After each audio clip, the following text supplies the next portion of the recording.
الرحمن الرحيم يا أيها المزمل قم الليل إلا قليلا نصفه أو انقص منه قليلا أو زد عليه ورتل القرآن ترتيلا إنا سنلقي عليك قولا ثقيلا إن ناشئة الليل هي أشد وطئا وأقوم قيلا إن لك في النهار سبحا طويلا واذكر اسم ربك وتبتل إليه تبتيلا رب المشرق والمغرب لا إله إلا هو فاتخذه وكيلا واصبر على ما يقولون واهجرهم هجرا جميلا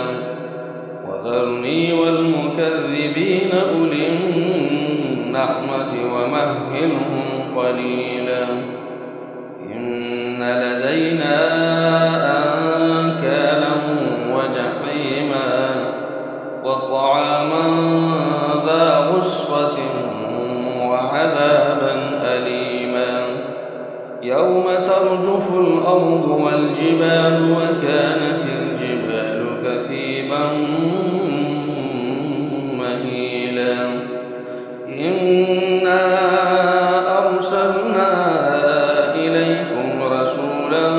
شاهدا عليكم كما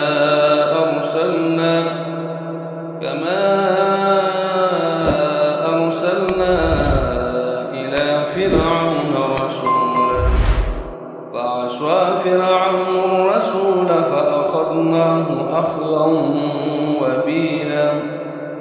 فكيف تتقون إن كفرتم يوما يجعل البلدان شيبا السماء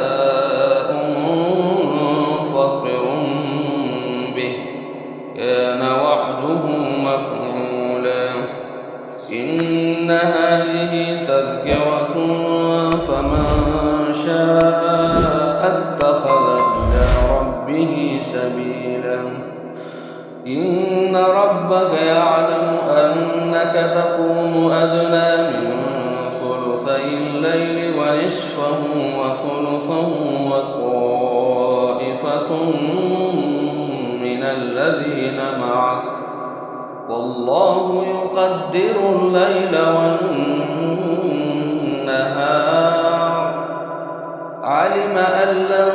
تحصوه فتاب عليكم فاقرؤوا ما تيسر من القرآن علم أن سيكون منكم